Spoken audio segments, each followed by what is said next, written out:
سري يابا ما اديت لك احسن ضيف. اهلا وسهلا والله طيب. اهلا وسهلا. حياك الله. لقيت. كيف حالك؟ عبريت. تفضل تفضل اهلا وسهلا حياك الله. كيف حالكم؟ الحمد لله. يا ولدي انا اشتي تصير تدي لنا احسن واخلق لحمه في السوق. ابشر ابشر يابا، اعرف لحمه اخلق لحمه بالسوق. الان اجيبها. حياك الله يا ضيف. وش المفاجأة هذا؟ اليوم والله سررتنا بوجودك. الله يحييك يا عم بسام، والله كاني عند ولد عمي وقلنا نجي نزورك ونشوفك ونطمن عليك. حياك الله واهلا وسهلا فوق الراس. لا بقيت يا عم بسام الله يسعدك.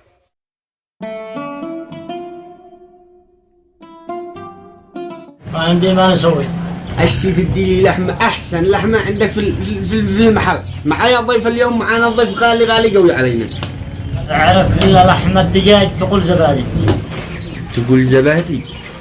قد ناسي ايش الا لي الزبادي يا خريج. يقول لك تصد من الزلط. والله ما بالله زبادي. خاطرك خلاص ما عاد تشتيش. يا خبر شرق ادي لي واحد زبادي، اخلق زبادي عندك في المحل. اعرف زبادي تقول عسل. زبادي تقول عسل؟ كده ناسي ايش الا لي عسل اخرج. والله معانا ضيف. خلاص العفو منك يصير ايش الا لي عسل اخرج من الزبادي.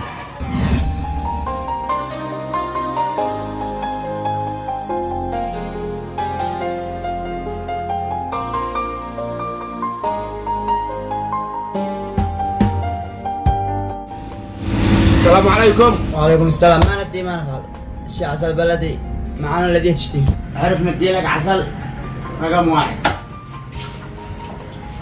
انا اشتي عسل تقول خلقه عسل بلدي. ندي لك عسل رقم واحد درجة أولى. يا الله بعسل خلقه. معنا كلها عسل رقم واحد، معانا جميع أنواع العسل.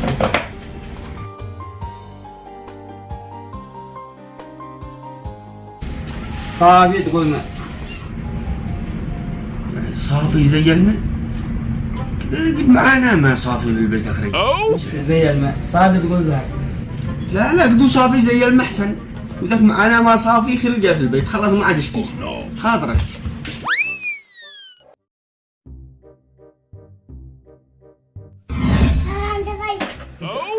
عندنا ضيف ارجع.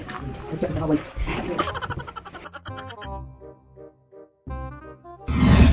هو التعب يا بابا التعب.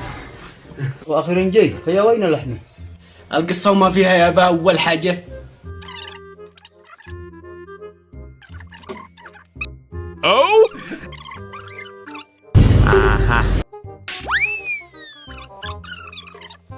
بالأخير وصلت لعند العسل. قال عسل صافي زي الماء. قلت معانا ما بالبيت صافي، نخبي الزلط حيالها. معانا ما صافي بالبيت. والله يا با الضيف يستحق يا با، يستاهل. ايوه هذا ولدي الناجح، هذا بيفكر صح. المعاملين معانا صافي خلقه يستاهل الضايف. ايوه يا با انا قصدي نحرص بس، والضيف يستاهل كل الخير امانه. بس يا ابني خسرنا حاجة، بس استهلكت من صناطلك وانت من مكان لا مكان.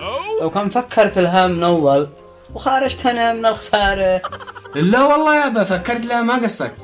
انداري ما هو الشيء صدق يا با. الحمد لله والله ما شلت صناطلي، شلت صناطل الضيف يا با.